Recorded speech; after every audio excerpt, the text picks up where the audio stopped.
विश्वकप भारत केमिति खेलिबो सेमिफाइनाल। बापांको असुस्थता पई घर को फेरिले रिंकू सिंह। भारतीय दल रे बामा हाथींको भिड़ पई चिंता। जिम्बाब्वे सहित लड़िबा पूर्व पिच आश्वस्ति।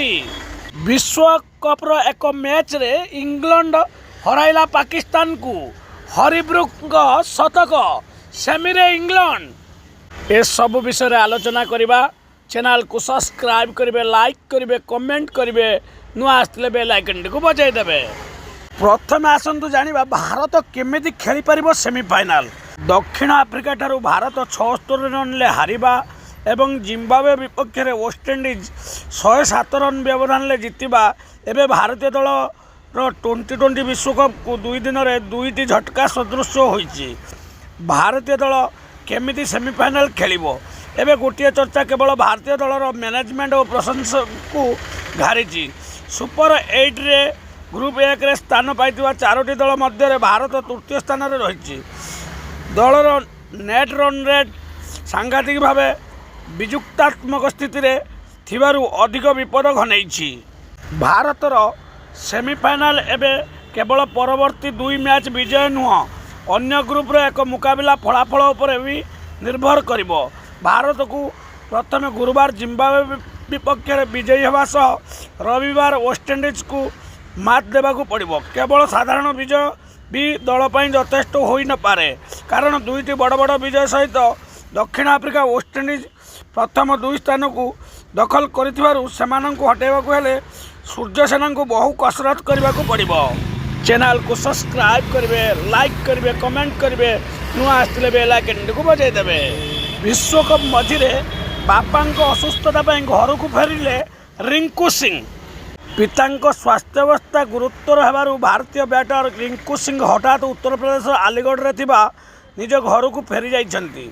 एही कारणरू चेन्नई रे चलिथिबा भारतीय दलर अभ्यास रे से जोग देई पारि नथिले।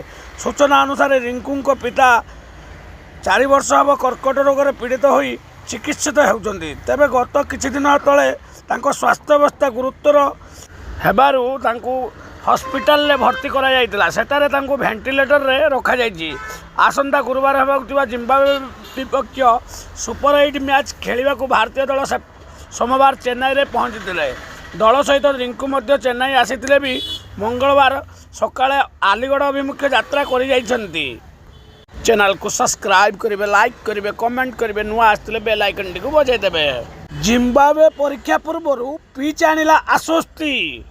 चलित आईसीसी T20 विश्वकप रे ग्रुप पर्याय अपराजित भारत एवं अप्रत्याशित संकट में पड़ी। ग्रुप 8 रे प्रथम मुकाबला रे दक्षिण आफ्रिका ठारू हारी जिबा परे भारत करबा मर परिस्थिति रे सम्मुखीन होईची। गुरुवार भारत निज द्वितीय मैच जिम्बाब्वे विपक्ष में खेलिबो।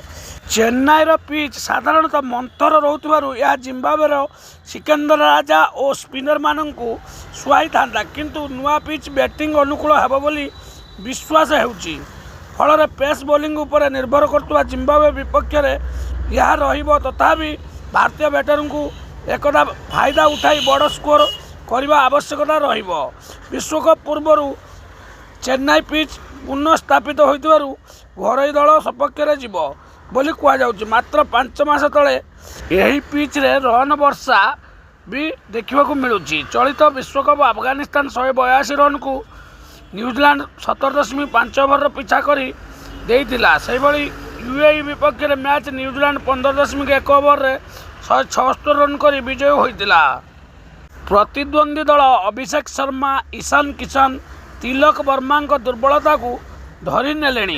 एकाधिक बामहाती खेलाड़ी दल पई एबे बोझ भली होई गलेणी। भारतीय दल पई यह एक बड़ समस्या भावे उभा होईची। चैनल को सब्सक्राइब करेंगे, लाइक करेंगे, कमेंट करेंगे, नुआ आसले बेल आइकन को बजाई देवे। विश्वकप रो एक मैच रे इंग्लैंड हराइला पाकिस्तान को। हरिब्रुक शतक सेमी फाइनाल ले इंग्लैंड।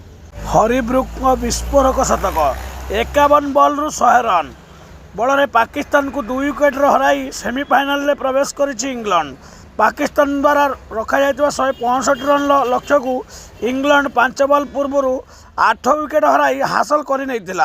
मंगलवार टॉस जीति बैटिंग करथिबा पाकिस्तान 20 ओवर रे 9 विकेट हराई 164 रन करथिला। प्रारंभरू साम आइबू 7 सलमान आगा 5 को हराई थिले भी फरहान लढ़ुआ बैटिंग करी अर्धशतक 45 बल्लु 63 रन पूरण करथिले।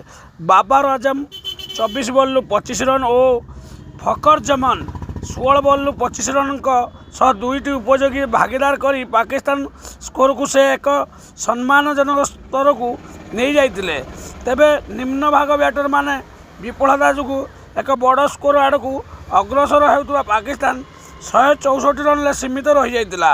इंग्लैंड पक्षरु लियाम डासन 3 विकेट नहीं बेले जोफ्रा आर्चर और जेमी ओवरटन दुईटी लेखाएं विकेट अख्तियार करथिले। चैनल को सब्सक्राइब करिवे, लाइक करिवे, कमेंट करिवे, नुआ आस्तिले बेल आइकन को बजाई देबे। भारत केमिति खेलिबो सेमीफाइनाल? जिम्बाब्वे वेस्ट इंडीज को द्रुत भाव हरैबा दरकार। जय जगन्नाथ।